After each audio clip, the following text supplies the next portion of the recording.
حامدا ومصليا أما بعد أعوذ بالله من الشيطان الرجيم بسم الله الرحمن الرحيم إن في خلق السماوات والأرض واختلاف الليل والنهار لآيات لأولي الألباب.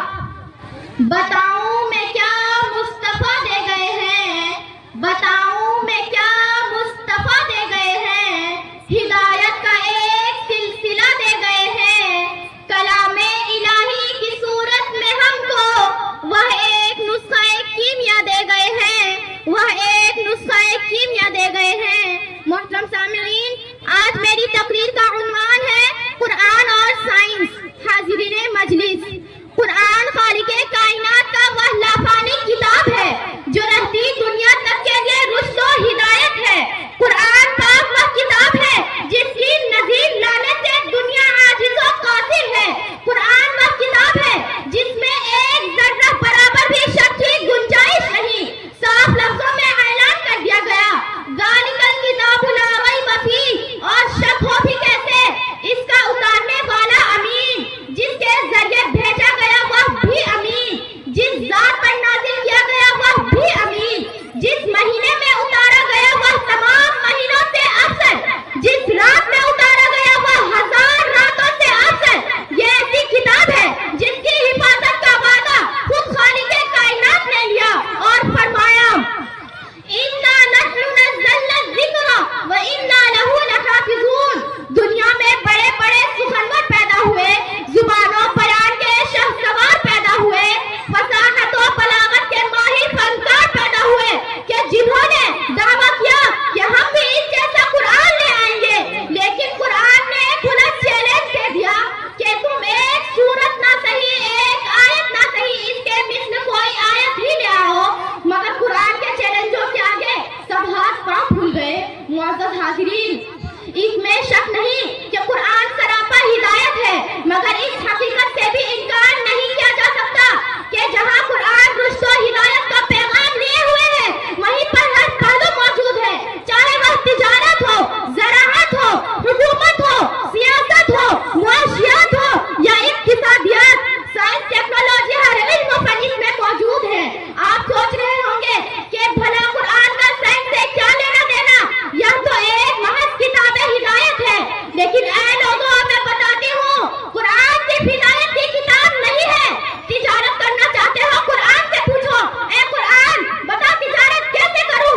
حکومت کرنا چاہتے ہو، قرآن سے پوچھو، اے قرآن بتا حکومت کیسے کروں.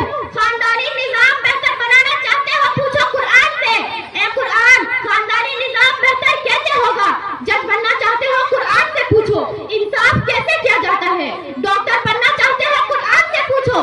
پانی کے اوپر تیرنا چاہتے ہو، قرآن سے پوچھو. سورج اور چاند کے بارے میں جاننا چاہتے ہو، قرآن سے پوچھو. کوئی بھی علم قرآن سے باہر نہیں. قرآن میں نازل ہونے والی پہلی ہی آیت نے سائنسی علوم کے دروازے کو کھول دیا. فرمایا اقرأ بسم ربک الذی خلق، خلق الانسان من علق. فرمایا پڑھو اپنے رب کے نام سے جس نے تمہیں پیدا کیا ایک لوتھڑے سے.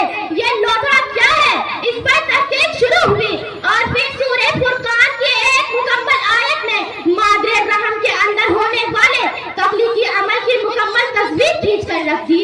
آج سائنسدان دنیا کو یہ جو بتاتے پھرتے ہیں اور ماں کے پیٹ میں بچے کی تخلیقی عمل کو دنیا کے سامنے پیش کرتے ہیں، کوئی ان سے پوچھے یہ معلومات کہاں سے حاصل ہوئی، کس نے بتایا، ایک ہی جواب آئے گا، قرآن نے دیا. سائنسدان تو کل کی پیداوار ہے، انہوں نے ابھی تحقیق کی کہ ہر چیز پانی سے بنی ہے. لیکن اے لوگوں، قرآن پڑھو، قرآن نے 1400 سال پہلے ہی بتا دیا وَجَعَلْنَا مِنَ الْمَاءِ كُلَّ شَيْءٍ، کہ ہر چیز کو پانی سے پیدا کیا. ارے ہاں، سائنسدانوں نے آپ کو لوہے کے بارے میں بتایا کہ یہ زمین کی پیداوار نہیں ہے، لیکن قربان جاؤں، قرآن نے 1400 سال پہلے ہی بتا دیا وَأَنزَلْنَا الْحَدِيدَ فِيهِ بَأْسٌ، کہ ہم نے لوہے کو اتارا فائدے کے لیے جس میں بہت زور ہے. ارے ہاں، سائنس کہتا ہے آسمان ایک محفوظ چھت ہے، یہ ہمیں بہت سے نقصان دہ چیزوں سے بچاتا ہے. لیکن اے لوگوں، قرآن پڑھو، قرآن پڑھو، قرآن نے پہلے ہی بتا دیا وَجَعَلْنَا السَّمَاءَ سَقْفًا مَحْفُوظًا، کہ ہم نے آسمان کو محفوظ چھت بنا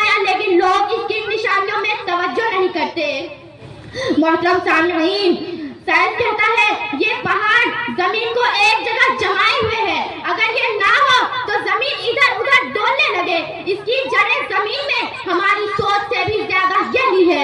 اللہ تعالیٰ ارشاد فرماتا ہے، کیا یہ واقعہ نہیں کہ ہم نے زمین کو فرش بنایا اور پہاڑوں کو میخوں کی طرح گاڑ دیا؟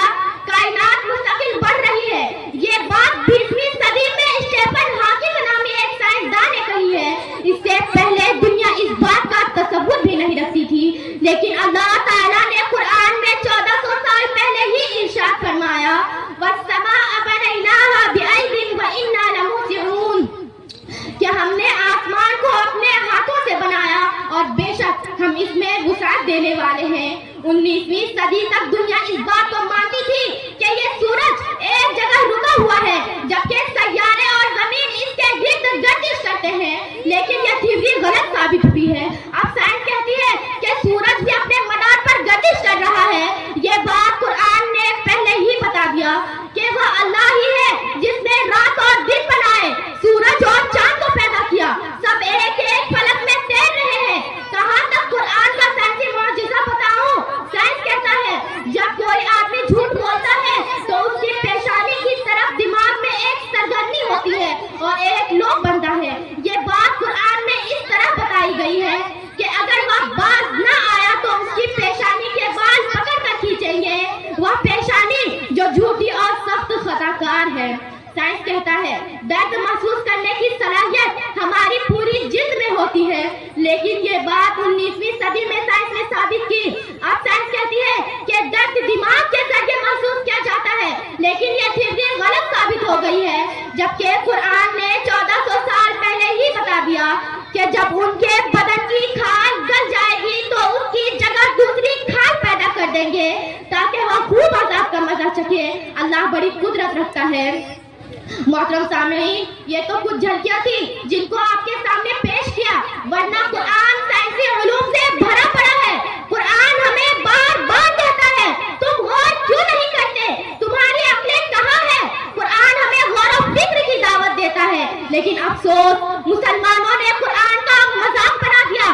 وہ قرآن پڑھتے ہیں مگر سمجھتے نہیں، قرآن کو گھر کی سجاوٹ بنا دیا، موزوں پر پڑھنے کے لیے مخصوص کر دیا، تعویذ اور گنڈے کی کتاب سمجھ لی ہے۔ کیا قرآن اسی لیے اترا تھا؟ مسلمانوں، اگر آج بھی قرآن کے دامن کو تھام لو گے تو یہ تمہاری بربادی ختم ہو سکتی ہے۔ تم بلندی پر پہنچ سکتے ہو، امامت تمہارے ہاتھ میں ہوگی، حکومت و سیادت تمہارے ہاتھ میں ہوگی، تم ہی دنیا پر غالب رہو گے۔ اللہ تعالیٰ ہمیں قرآن پڑھنے، سمجھنے اور اس پر عمل کرنے کی توفیق عطا فرمائے۔ اس شعر پر اپنی تقریر ختم کرتی ہوں۔ جو ضروری ہے مسلمان نہیں پڑھتے، جو ضروری ہے مسلمان نہیں پڑھتے، ایمان کے صحیفے کو نگہبان نہیں پڑھتے۔ یہ کیسے مسلمان ہیں جو صبح سویرے اخبار تو پڑھتے ہیں مگر قرآن نہیں پڑھتے، اخبار تو پڑھتے ہیں مگر قرآن نہیں پڑھتے۔ وما علینا الا البلاغ۔ السلام علیکم۔